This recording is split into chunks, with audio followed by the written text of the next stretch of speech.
Good afternoon, everyone. I hope you're all doing great. That was very funny. Just as the video was about to stop, my dog started snoring. So he's got timing. He's got timing down. It's so lovely to see you all. And hey, Emma, lovely to see you. And Adam, I'll answer your question later. Lots of comments coming in already. Amazing, amazing. It's so good to see you all. Thank you all for being here today. And as always, pop in the chat box where you're watching from. I think, I know of some Australians, Americans, Canadians, people from the UK. So I know about those, but I'd love to find out where exactly you are. So do say hello. Today, our guest is April Dunford. April is the author of Obviously Awesome and the founder of Ambient Strategy.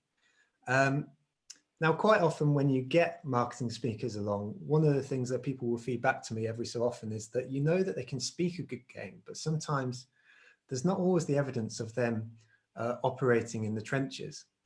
Not with April. Now, April started out studying engineering, but her first job was actually in marketing. Since then, she's gone on to launch at least 16 different products into the market. And in these companies, she's held senior positions in almost all of them.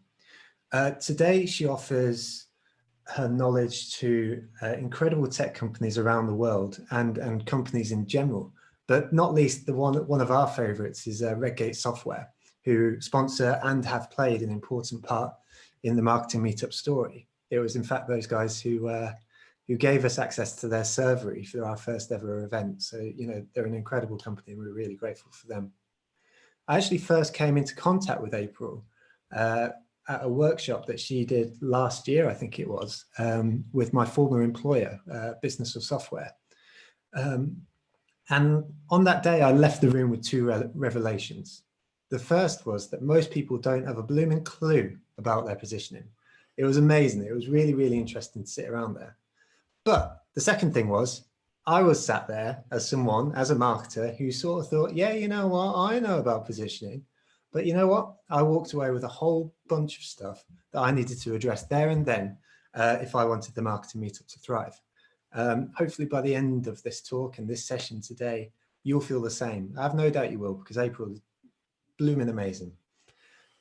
Today's session will run as both a presentation and then have a Q&A feature. So you can actually get your questions in throughout the course. And actually, as an observation, what I found is the earlier you get your question in, it seems to be those ones which are then thumbs up in the question and answer section as the ones which people sort of like recognize first. So if you would like your question answered, I'd recommend getting it in nice and early.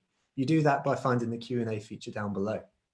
I can see that there's 78 chat messages already and 250 people in the room, which is amazing and going up.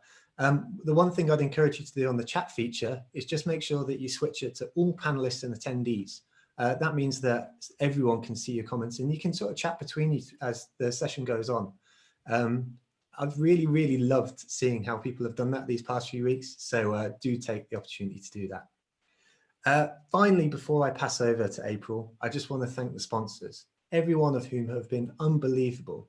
And I don't know about you guys, but like when I'm sat here, particularly in the UK, we just had all these new rules announced and stuff like that, then it almost feels like this resurgence of everything that started 6 months ago. And it's in these moments that I'm reminded how important that the sponsors were and how supportive they have been throughout. So you've already had a message from me today outlining who those sponsors are, and you will have one in the follow-up. Every week I just make one request, and that is that you take 2 minutes to message the people linked in that email and just say thank you. It's as simple as that, but it goes such a long way. There's 255 people on the call now. If we were doing that, if 255 people got on touch with them, we would be sponsored for the rest of the time because they knew that the Marketing Meetup is driving so much for them. So please do take the time. I just want to thank Content Cal, Fiverr, Redgate, Cambridge Marketing College, Ledo, Brand, Further, Third Light, Pitch, and Human. So please do take the time. So that is me done. That is the not so famous Glover introduction done. So April, thank you so much for being here today, and it's over to you. Hey, thanks for having me. It's so good to be here, and thanks everybody for coming. Should I just jump right into it? Absolutely, by all means. Okay, I'm gonna share my screen with folks. And can you give me a thumbs up if you see it? Okay, good. All right, so I'm just going to jump in. I'm going to plow through this, and then we'll do questions at the end. So if you have a question, put it in the Q&A, and we'll get to it then. But so I'm April. My expertise is really around positioning. But what I wanted to talk about today is specifically about positioning and how it's possible to position not just you, but your competition as well. And so I'm going to talk a bit about how that works. So the first thing to understand is that your products do not exist in a vacuum. Like, our offerings exist within the context of other alternative ways to do whatever it is that your product does. And one way to think about it is that we actually have kind of different types of competitors at different phases or stages in a customer's buying journey. And so I want to kind of break it down that way. Like, you can think about it this way, like, in particularly if we're a business and we're buying software, the first thing we got to do is kind of narrow down a short list. So we have to kind of look at all the other things out there and pick what should I actually pay attention to. Then once I have a short list, I got to select something. And in that process of selecting, there's usually a big company in the mix there somewhere. And then lastly, once I do make a decision to go, I got to make a decision to stop doing the thing that I was doing before. So I actually have to switch. And each of these, you have different kinds of competitors. At the beginning, I'm trying to beat the hordes. Like, it's just everybody else that's in my space that looks just like what I look like. And then when I'm narrowing it down, there's usually someone big, and that's the giant. And I got to worry about that. And then the last one where I got to switch is, this is the status quo, which we often don't even see that as a competitor. I call it the ghost. So I'm going to talk about each of these and how you position. So first, we've got the hordes. Our markets are crowded. Everybody's market is crowded.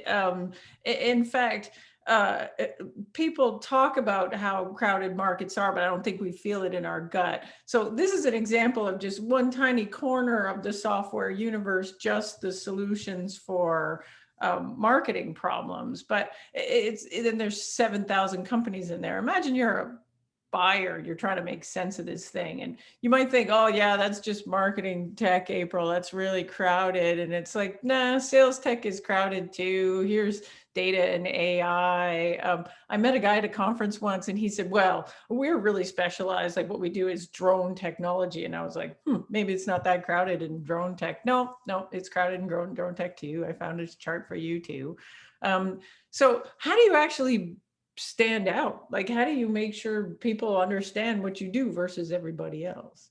And the first way I think you do that is you gotta actually just fight fights you can win. So it's a famous quote from Warren Buffett that he's like, how do you beat Bobby Fischer? You play him at any game but chess.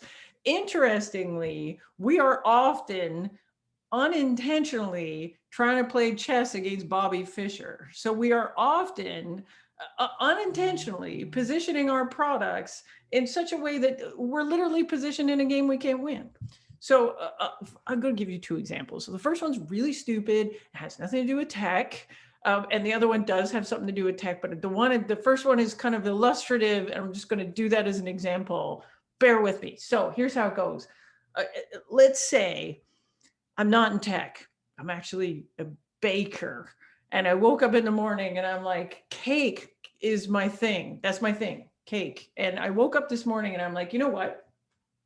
I'm going to innovate the hell out of chocolate cake. That's what I'm going to do.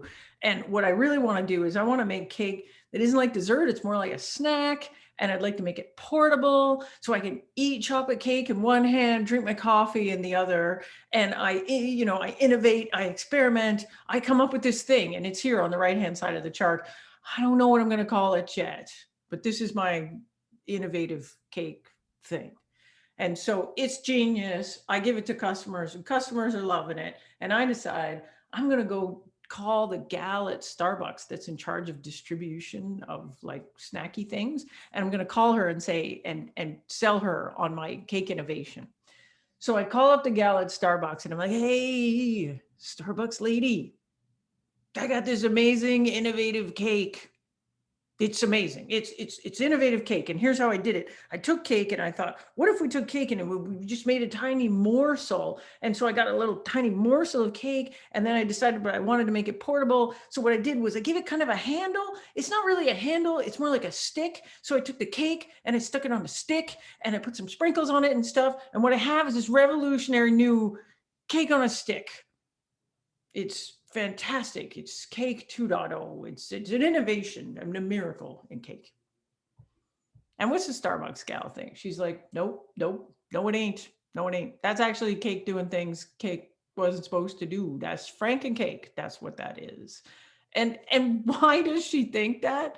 It's because you position it as cake. So what wins in a cake contest? The cakiest cake in the land. And how do I evaluate cake? I want a big slice of cake, bigger the better. I want frosting, and I want thick frosting, and I want it to be all over the. But I don't look. What are those sprinkles doing there? Like, look at everything that makes your product special. It's the ball and the stick and the sprinkles and that crazy pink. Like, all of that stuff has no business being with cake. Like, everything that makes you cool is fundamentally not cake. But the first thing you did was just evaluate me like cake, would you? And that's basically your position in a way where your thing is never, ever going to win. You're going to lose. That thing's a loser in a cake contest. Now, what if I position it a different way? So what if I position it in a different game? What if I called the gal at Starbucks and I said, hey, Starbucks lady, I got this idea.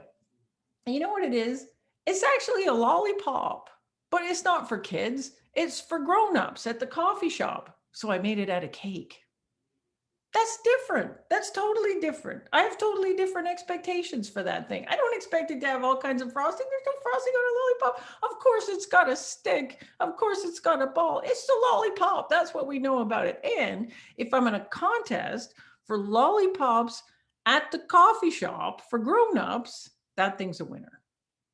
So the point of this is I can position a product in a market category that really changes the way people think about it. And so your best category to position in takes everything that's special about you, your offering, and puts it right at the center. So forget about cake. Now we're going to talk about tech. So I got this company. They're here in Canada. I'm in Toronto. They're up the road, Kitchener-Waterloo. And founded by two guys, mechatronics engineers, and they're robot guys, and they start this company making robots. Specifically, they make this robot that drives around a manufacturing plant and it delivers things from one place to another. Now, you might not think that's a hard problem to solve, but in fact, that thing is a modern miracle of artificial intelligence and mapping and sensors, and so it doesn't run over people and it goes where it needs to go and all that stuff. So they launched this thing. They're going to sell it to manufacturing plants. So they get meetings with the head of the manufacturing plant that buys robots, and they walk in and they say, hello, we're ClearPath Robotics, and we're here to sell you some fancy new robots. And the minute they say robot, the buyers are like, robots. We got robots, man. We've been buying robots for decades. You know what we have? We have approved robot vendors, and you are not one of them. We know what robots cost. Your stuff looks kind of expensive for robots. I don't know. And how does ClearPath respond? They're like, no. We're special robots, special robots like you've never seen before. And what's the problem, right? In the mind of the buyer, they're thinking about this thing, picks up a roll of tape and puts it in a cardboard box. So the ClearPath guys go back and they say, what's special about us? What's unique about us? What's our ball and a stick here? So, and it's mobility, it's mapping, it's sensors, it's artificial intelligence.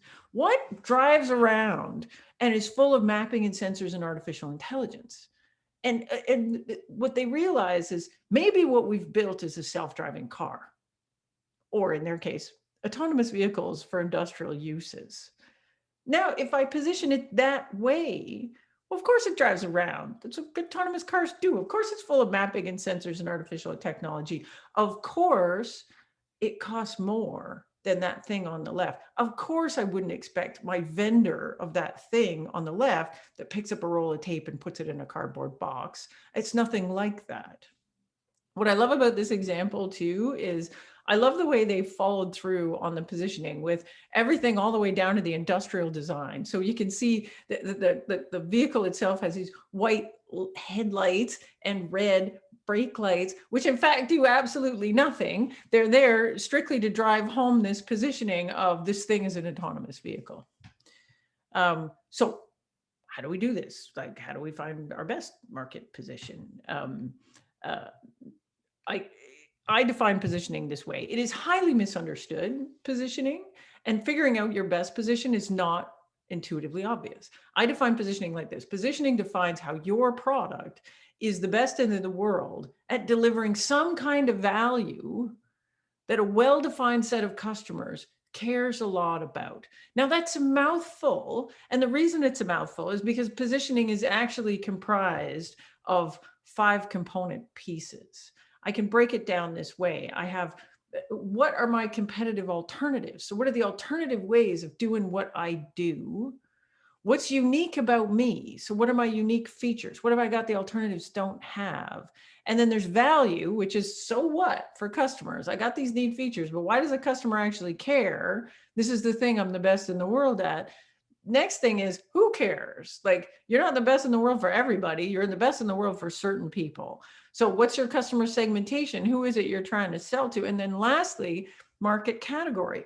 My best market category takes my value and puts it in context so that my best fit customers understand what it's all about. Now, how you actually do this is you need to work through these 5 components in a very particular order. It starts with competitive alternatives.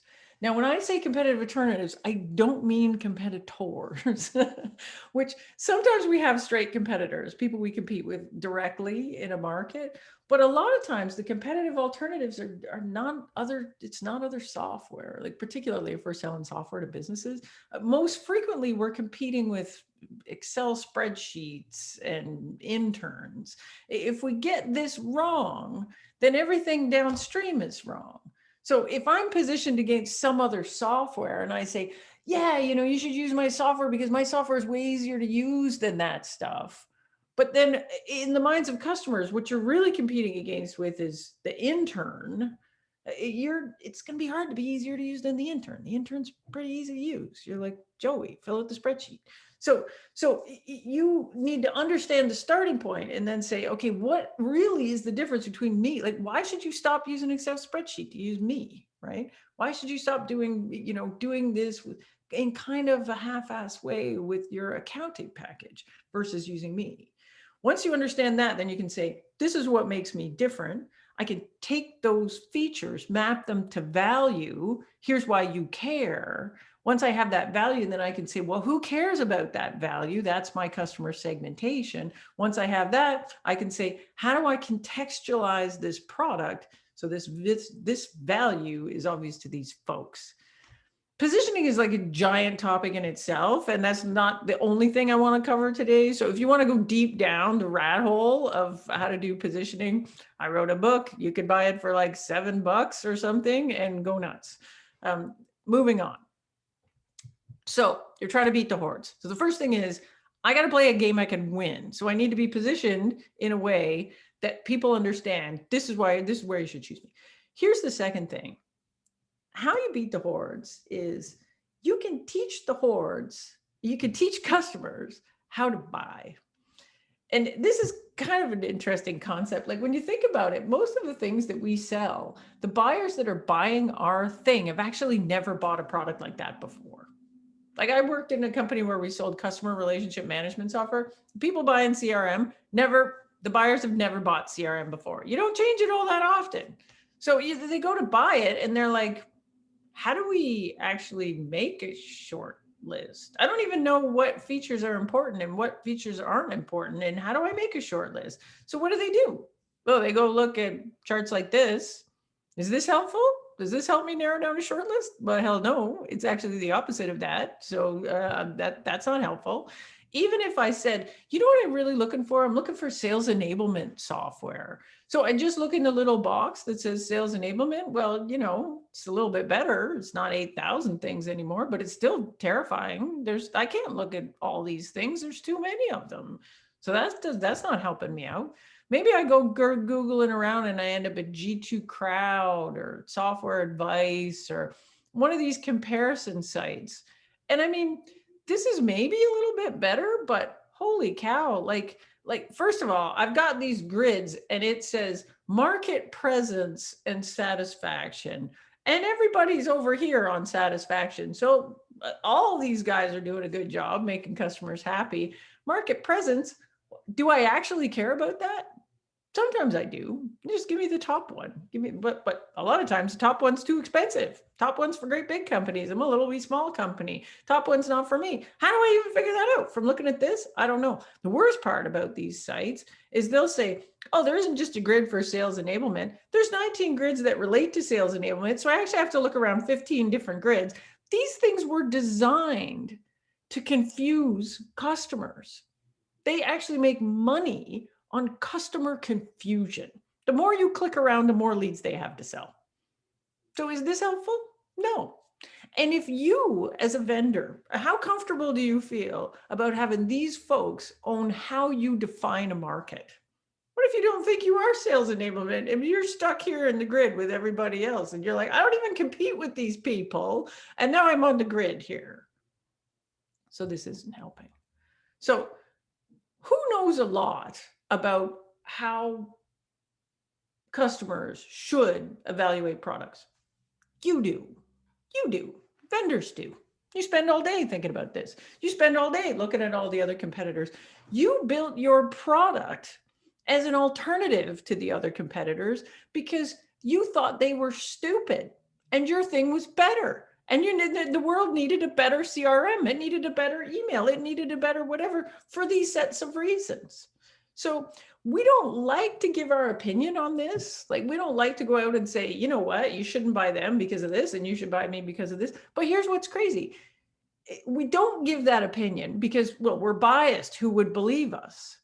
But the reality is you're admittedly very biased, but honest opinion on how a market gets split up can actually be hugely helpful to prospects.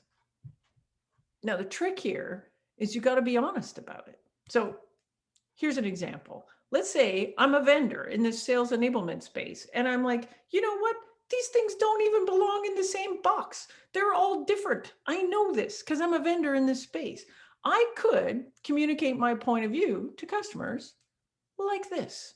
So here's an example. This was made by a company in the sales enablement space. They're called Level Jump Software. They created this nice little thing and they're like, you know what's confusing? Sales tech is really confusing. So we're going to make it easy for you. Here we go. We have sales intelligence. Sales intelligence is like, I know who likes the donuts. And then I have sales engagement platforms. I manage how often I call, email, and in-mail people about the donuts. Conversational intelligence. I see if I'm talking too much about donuts. And for each one, they list 3, not 1,000, 3. Here's the top 3 in each space. And then, by the way, they're level jump. They're down here in sales readiness / enablement.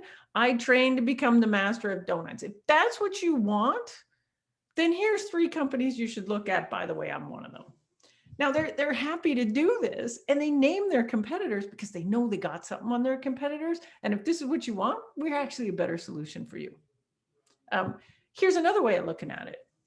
I might be confused. I looked at that sales enablement box, and there's 9,000 vendors on there. And I'm like, well, wait, doesn't that mean you compete with, so if I'm level jump, people will say, doesn't that mean you compete with Leslie? And you're like, No, Lessonly is corporate learning and we're sales enablement. That's totally different. And they're like, so are you complementary? How do they fit together? So they drew this other map of like, it's like the map of the shopping mall, and there's the floors in the shopping mall. And down here at the bottom, we've got sales engagement, and that's how that works. And then you might want to layer on corporate learning. Corporate learning is a completely different thing. That's where Lessonly and all those guys fit. Salesforce has an offering in here. And then to complement that, you have the upper floor, which of course is the best, called sales enablement. And in there, we've got what we would call content management systems. And then we have sales readiness. Those are very different. We don't actually compete with Seismic or HighSpot. We compete with MindTickle or LearnCore. So if what you really want is sales readiness, you want to go over here.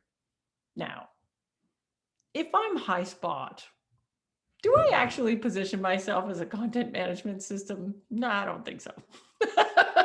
Would HighSpot agree with this point of view? Probably not, maybe not. But so this is inherently biased. But what I did give you was a rubric and it's honest, right? This is my honest opinion that all those things are, in fact, CMSs. They wouldn't probably position them exactly that way, but they are in fact CMSs, and we're something different. So communicating that helps customers think about, am I really that worried about content management, or do I want this other thing? It gives me a way to think about the market. So that's how you separate yourself out from the hordes. Position deliberately, give people a way to think about the market and teach them how to buy. Second thing, I got the giant.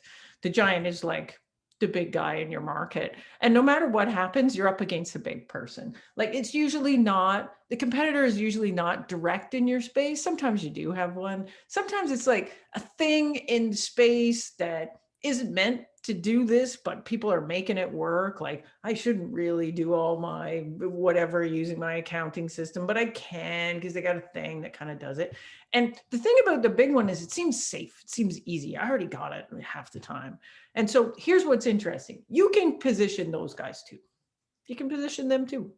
And what's cool about positioning the big guys is you can actually take their strengths and then kind of jujitsu it around and use it against them. So everything that a big company says that is a reason you should buy them, inside that is a reason not to buy them.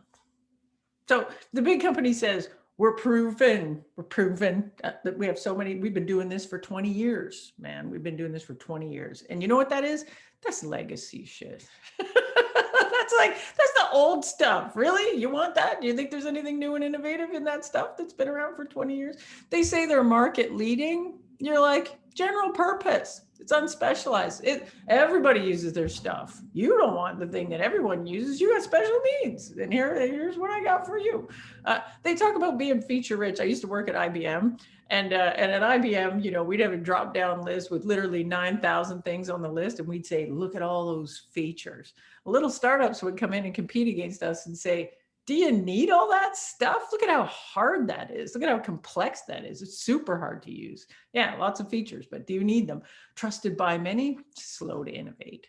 Here's an example. There's in the ed tech space, one of the leaders in the ed tech space is a great Canadian company called D2L, and they're awesome. But at one point they had these little startup coming in behind them, and D2L is this very mature platform, lots and lots of features, do all kinds of stuff. Like it's really incredible. These little guys come up and they got nothing. They got hardly any features. It hardly does anything. But they do this great job of coming in and saying, you know what, we are like a sleek little Volkswagen Beetle. Everything's just what it needs. Not too much extra stuff. Super easy to use. It's cute. It's new. It's modern. It's now. And that D2L stuff, it's like your dad's station wagon with a bunch of crap hanging off it. And they used to actually put this picture in their sales decks of like all this stuff hanging off a station wagon. And the visual of that was like, do you want that? Like, yeah, they got more stuff, but do you want that? Like, look at what comes with having all that extra stuff. Here's the second one. How do you beat the big guys is, and again, we're scared to do this in markets because I think we got to go in there and sell like heck and say, oh, we're great for everybody. We're great for everybody. We're ignoring all the competitors. And it's just not credible if you're small. right? There's big company in your space. It's not credible to say you're going to win everywhere. So what you do is you actually just let the big guys have the rest of the market, but you never let them have your patch. So you say, yeah, they're great. We love those guys. Not here. So an example of this, I worked at a company where we were in the CRM space and enterprise CRM. And this was years ago. And the Salesforce was in the market at the time, but they were only selling to the small end. And so they only sold to small, medium businesses. But the king of enterprise CRM at the time was this company called Siebel. Our big thing was, though, we were only for investment banks. And we were this dinky little startup, 25 people, a couple million revenue. And Siebel was publicly traded, 2 billion revenue, 9,000 employees, like amazing. And so, but when we went in to pitch to investment banks, we would deliberately position them as like the general purpose thing. So we'd come in and we'd say, hey, we're a CRM for investment banks. And investment bankers would be like, yeah. CRM. Isn't that what Siebel does? And we'd be like, oh, Siebel. We love them. What an amazing company. So big, so much revenue. They're just fantastic. They're probably the world's most amazing general purpose CRM for like call centers in India and manufacturing plants and stuff. Not you, Wolf of Wall Street. You need something special. And then we had a set of special features that they couldn't do that were just for investment bankers. And so we had this great proof points around it. So we'd say, here's what we do. And what we did was we could effectively use their strength against them to say, look, yeah, they are number one, general purpose, absolutely everywhere, not here. So that's one way to do it. So the last one is I get through all of this. I managed to position myself against the hordes. I managed to beat the big guy in my space. And then I get the last one, which is the ghost. And what sucks about the ghost is most of the time you can't even see it. So what the ghost is status quo. So the stats on this are super depressing. So there's some research by CSO Insights that talks about, they looked at enterprise software in particular, and they looked at enterprise software and said, what is the percentage of deals that are lost to no decision? That means the deal came in, it got qualified, we worked through a sales process, we got all the way down to the last mile, and they said, nah, we're good. 20%. Now, I don't know about you, but like I worked at some really big companies where, to be honest, it was more like 30%, but okay, 20% is still a very big number. If you were losing 20% of your deals to a particular competitor, you would say that's fearsome competition. That's what this is. Here's another set of stats that I thought were super interesting and backs up this idea that customers have a hard time buying. So Richardson Selling Challenges survey, they do it every year. This is the 2019 version. And so again, they looked at enterprise software sellers and they asked them like, what are the top 3 challenges for your buyers through the buy process? And number 1 was building a case for change, neck and neck with comparing our options, which is, we don't know how to make a short list. We don't know how to narrow it down. So, and once we do, we got to build the case for change so we can actually switch. And then the 19% said combating the status quo. That's the same thing as building a case for change. It's like, so basically everyone's out there saying, we don't know how to buy. And then when we actually do get down to a short list and try to pick stuff, we can't actually get the organization to pull the trigger and actually go. So what do we do about that? This is an interesting one, and I think particularly relevant right now when you're in times of great change. One of the ways you do this is you align with your buyer's priorities. So you make sure you get really, really tightly aligned to that.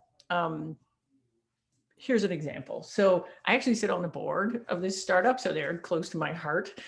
So the company is called Sampler, and what they do is digital product sampling. So if you remember pre-COVID, if a consumer packaged goods company was launching a new product, like a new cereal, new granola bar, there'd be these people on the street corner handing out samples, or they'd be in the grocery store handing out samples.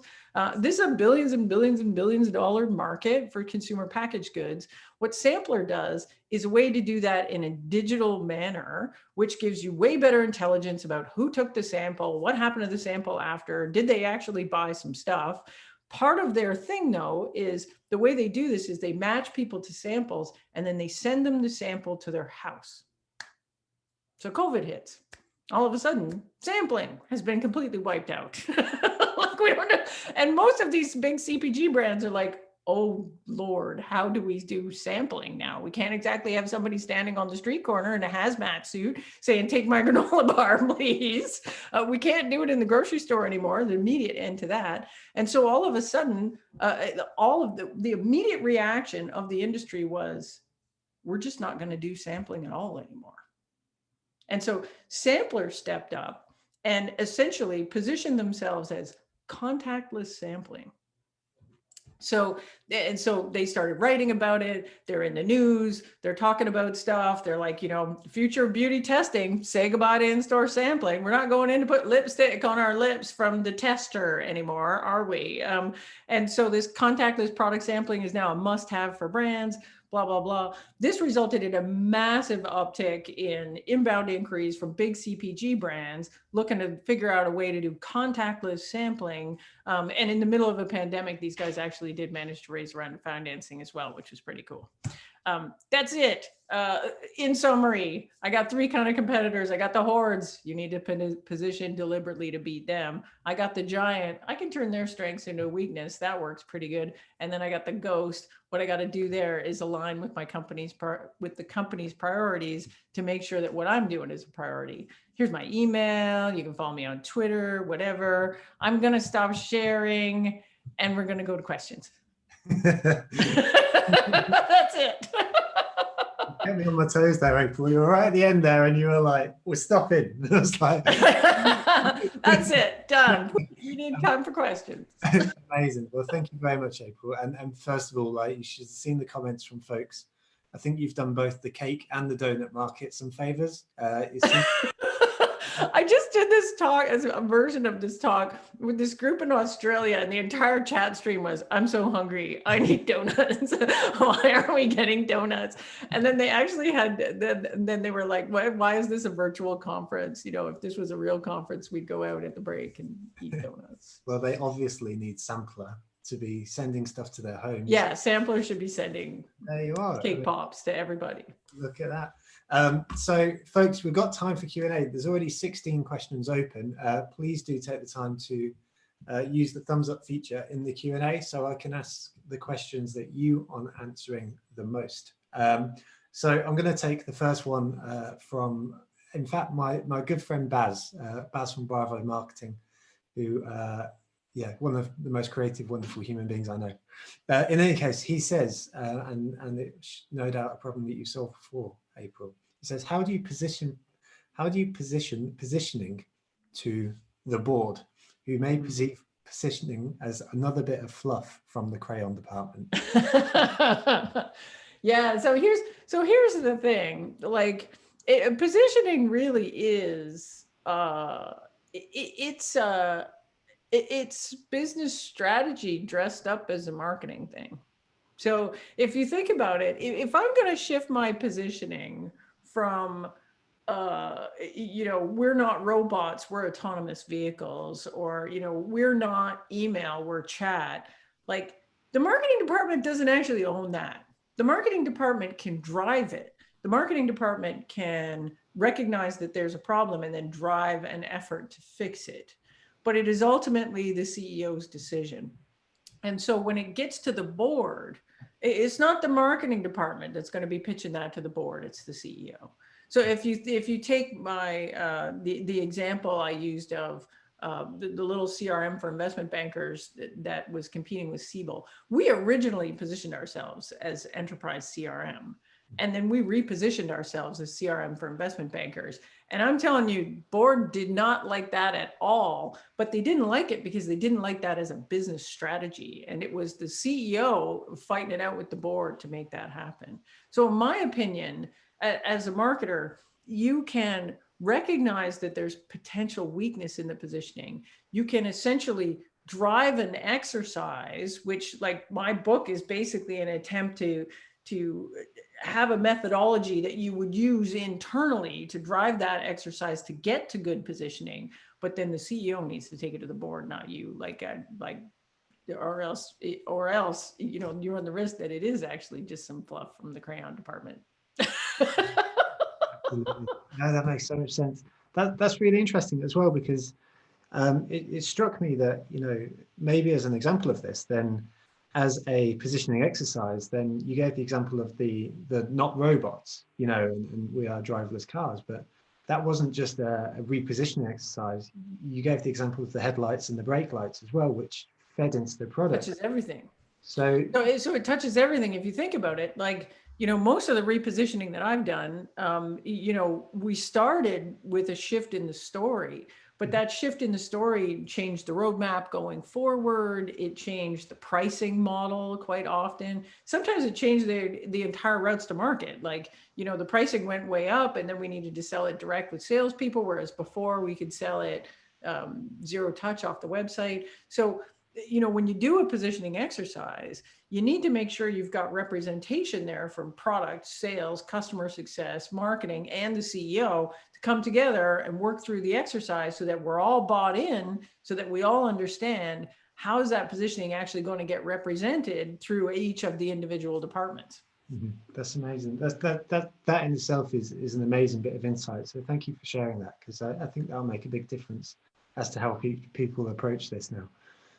So next question, you covered this quite early on, so you feel free to skip through, but it was asked and people have thumbs it up, so I'll ask it. It says, how do you position your software against something that is currently done manually? Yeah.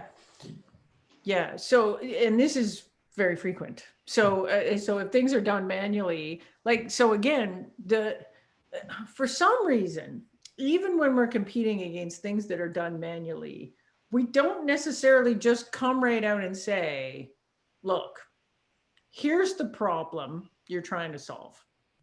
Here's what happens when you do it manually. And here's why that sucks. And you know what we actually need? We need a way to solve this problem that lets us do this. Right? Amazing. Yeah. And a spreadsheet can't do it.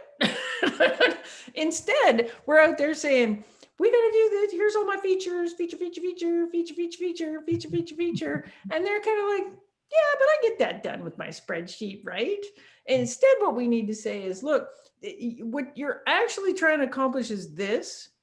When you do it manually, yeah, there's pros to doing that. It's easy, it's fast, it's cheap, it's free. But here's the cons. Right? Like, when you scale, you can't do this. It's like positioning against the intern often looks like this, where you're like, okay, you hire an intern to do it. And that's great. Cheap, fast, easy, right? Good. Intern's good. Until the intern makes a mistake, right? Until the intern quits on you. Until you now got triple the number of things to do. And then what? You're just going to keep hiring new interns? Now I got triple the mistakes. I got triple the things that don't happen. And what if you could save a customer profile? Then what additional value could you offer to your customers? The intern doesn't save nothing. The intern is just, in the thing. And so you got to kind of wake customers up to, you're doing it this way. And we're not saying it's terrible. It's been working for you up until now. But here's the opportunity cost of doing it this way. And potentially, in the future, if you keep doing it this way, bad stuff happens. And so now might be a good time to think about, all the extra value you could get if you stop doing it that way. Yeah, I love that. The other thing that's key is to really focus in on, if you're selling against status quo that's manual process, not everybody is feeling the strain of the manual process yet, right? So some people, the manual process is just fine. And so what are the characteristics of a company that when you say, manual process starting to get you down. They go, oh yeah, right. So who are those folks? And can you sub-segment the market and just focus your marketing and sales efforts on the piece of the market that really feels the pain right now? And then once you get all them up, then you can start moving to the folks that are a little bit, don't feel the pain quite as much. But by then you'll have all these reference customers, you'll have all this momentum, and you'll be able to say, look, these people are doing this and getting these results. You should look at this too. Mm-hmm. That's amazing. And I love that, you know, it was a point that you made in the talk, but it goes back down to the honesty thing. And I love how simple you can make that communication. It's a recognition of a problem, but then it's speaking about it in very human terms as well, you know, sort of saying, yeah. And I'm not, like, the key to this is, I'm not saying what you're doing is dumb. I'm saying what you're doing is absolutely logical, right? Like, I got this problem. What's the logical thing to do? I'll use some free stuff to fix it. I don't have to kill the fly with a hammer here. I'm going to start with the fly swatter. Like, that's fine. But, you know, if the fly is really big and scary, maybe you need a hammer. And so that's the thing. It's like, look, here's the problem. Here's how you're doing it today. And here's why that kind of sucks. Mm-hmm. And so, you know what, in a perfect world, we'd have this without this. We could do this without this, right? Mm-hmm. That's why you need software. I love that. Okay. So on the first example you gave with the cake and the cake pops,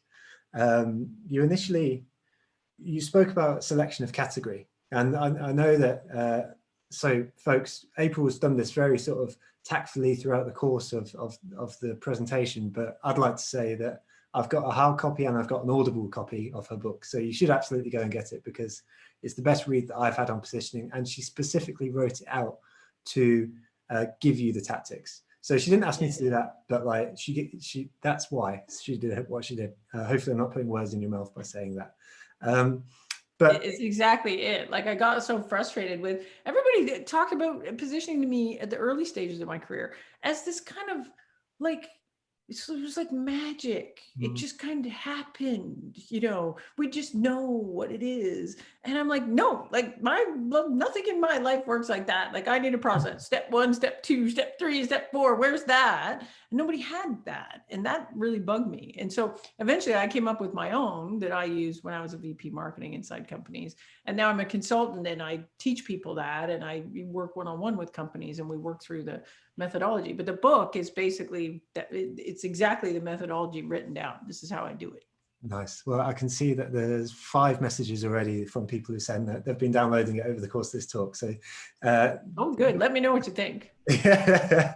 But there was a question on the category element of it, which is how do you go about selecting your category? So it's quite a tactical element of it, but that switch in thought process is quite difficult for a founder or someone starting out with a product to go, I'm building this. And then someone goes, no, you're not.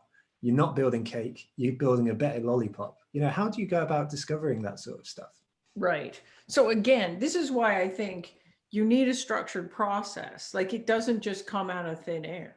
It comes out of a structured process. So, you know, so the beginning of that process is being able to let go of your baggage a little bit and say, yeah, I know we always thought of ourselves as email, but we've been doing this for 20 years and maybe we're chat, maybe we're team collaboration, maybe we're something else. And so first you got to kind of be able to let go of your baggage a little bit, but then you don't get to just let it go and just pick some other random thing or make something up. It needs to be grounded in what's working for you in the market right now. Like, if you look at the market right now and say, you know what, our competitive alternatives half the time aren't email.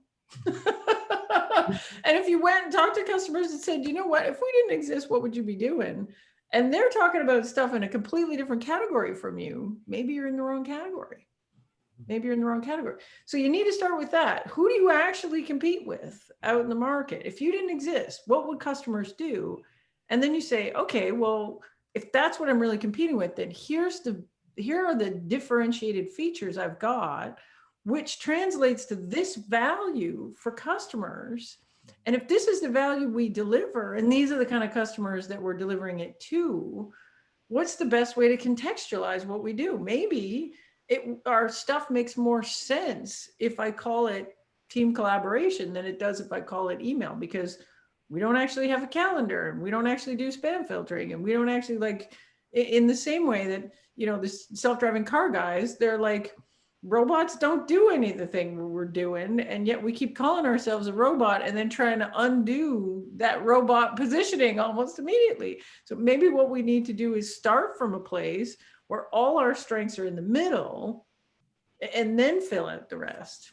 Nice. No, that makes perfect sense. And there's actually a point there, which is one of the top questions here. So I'll bring that in now, which is, does it change over time? And presumably the answer is yes. And if so, how would you stand out as a business during this pandemic? Or have you seen some trends that have sort of come into play over the past 6 months or so? Yeah, so it doesn't stand over time. And the reason it doesn't, you know, the reason it changes is there can be lots of things that require a change in positioning. So sometimes your product itself has changed. So you add features, you take them away, you know, and that sort of results in a change in you know, what your differentiated features are. So your value is different. So you might need to go back and reassess your positioning. Sometimes you've got a change in the market itself, right? Big pandemic happens. All of a sudden, you know, what we see in big market downturns is some customers will adjust their priorities from, you know, we were in a growth mode and now we're in cash preservation mode. And so if your positioning was all around, this is how we're going to help you make money, pandemic hits, big market crash hits, economic downturn hits, and all of a sudden you may want to actually retool that to be like, here's how you're going to conserve money. Here's how you're going to save money. So, you know, your market can change, your competitive landscape can change, your product itself can change. And, you know, and all those things could precipitate a change in positioning. Hey, I wanted to answer this one I see at the top that's like services versus products. Can I do that one? Of course you can. Of course you can. So because I get that question a lot. And so here's, and you know what? It says what a customer gets based on their unique needs instead of a product. So that you're kind of getting at it there, what the difference is. But here's the thing. I've used the exact same positioning process that I outlined in my book for a handful of services companies. I mainly do product companies, but I have done it with a bunch of services companies. Here's where it's tricky. This idea of unique features or capabilities in a services business, you know, there's this thinking like our capabilities can be anything. Whatever the customer wants, we'll do whatever the customer wants. But you don't. But you don't. You have things that you do better than the competition. And those are the only things that count. So when we get to this idea of unique features, you've got capabilities. It's either, you know, we've done projects that look exactly like this. So we have experience with this. We don't have experience with that. We have folks that are certified around these things. We're really good at this. We're really good at the intersection between this. Yes, you can do anything because all you have to do is hire some folks, but you're not going to get picked for anything. You're not, because you don't win everywhere. So the trick in that positioning is to say, in our good fit customers, if I look at the customers I've got right now, the ones where I win and they're happy and they love our stuff, what do I got that they don't have? And I got to be honest about this and say, could I actually prove that? Like we say, we're really good at this, but are we? Or would we have to go and hire a bunch of people to do whatever? We're actually not going to win a deal for that. So that piece is the trickiest piece, is getting super honest on what are your actual unique capabilities from your competitors, and then what's the value of that, and who cares about that value? That's the trick. I love that. I hope there's just a bunch of people that come out of this like writing the most honest statements and sticking it on their homepage, you know, and you know, I could really. Well, the services businesses are the worst, right? Like you're running a big law firm and you're like, why pick my law firm versus anyone else? And usually the answer is relationships. Yeah. You know, because we love our customers. It's like, what? You don't think the other lawyers say that? They all say that. So this is the next question from Joe, actually. So she asks, any tips for positioning where the difference between your brand and competitors are minimal, e.g. My cheese brand may be only a tiny bit tangier than the next one, as an example. Yeah, so it's funny how many companies come to me and they'll say, 1,000 folks in our market, we're all exactly the same. And what we're going to have to do is like cook up some big imaginary story, because what we do, like feature function wise, are all the same. And I fundamentally don't believe that. I just don't. And here's why. And this comes from my experience in selling a lot of really crappy software from really immature little startups. Here's the thing. Look at how crowded your market is. It's so crowded, so crowded. It is a miracle that anyone picks your software. It's literally a miracle. There are 1,000 reasons not to pick your software, literally 1,000 reasons. And yet, you have happy customers. And yet, people bought your stuff and they don't churn on you and they give you a high NPS rating. And so the companies that I work with, they come in and they say that, but then when we get right down to it, they got loads of differentiators. They're just not thinking about it right. And half the time it's because they're actually comparing themselves to companies that they don't actually compete with. And so you say, okay, customer number one, why'd they pick you? Oh, well, they picked this. They really like this thing and this thing and this thing. And they're like, but it's not unique. These other people do it too. And I'm like, yeah, but they cost 3 times what you cost. Your customers didn't even look at them. Yeah, you're right. Or, you're listing some little company that's like 3 guys in a basement in Silicon Valley, nobody's heard of. You could make hundreds of millions of revenue and never see them in a deal. So you really got to understand, who do I actually compete with? Because this is how customers are looking at it. And then what do I have that's differentiating from that? And if you're super honest about who the competitors are, like, again, there's so many reasons to not pick you. If you have customers and those customers are happy, I guarantee you, you have differentiators and you have enough to position around, because they're picking you now. Now, if you don't have customers and they're not happy, then yeah, maybe you got a product problem and I can't solve that. But if you have customers and they're happy, then you're winning deals in the market right now. You're winning those deals for a reason. So what is that reason? How do I put that to the center of my positioning? And how do I run out and get lots and lots and lots of customers that look just like that? Amazing. I love it. So yeah, there's been a few comments here. Tricia, as an example, who says, I love April, straight talking and no fluff. So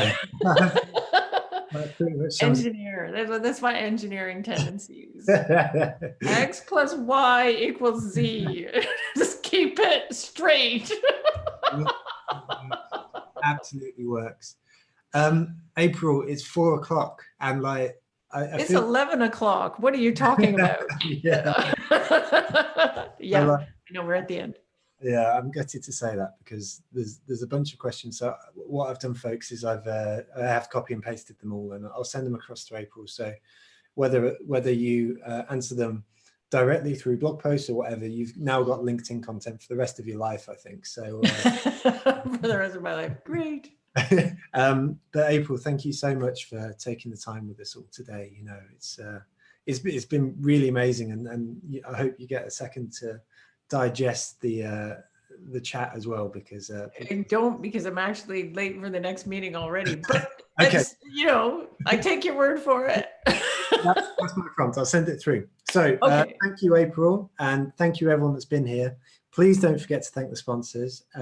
And next Tuesday, our session is with the brilliant Louis Grenier.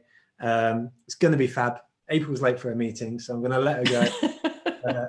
Thank you all. Take care and have a lovely, lovely day. Thank you. Sorry we didn't get to all the questions, but we tried hard. We tried. Take care. Thanks for coming. Bye. Thanks for having me.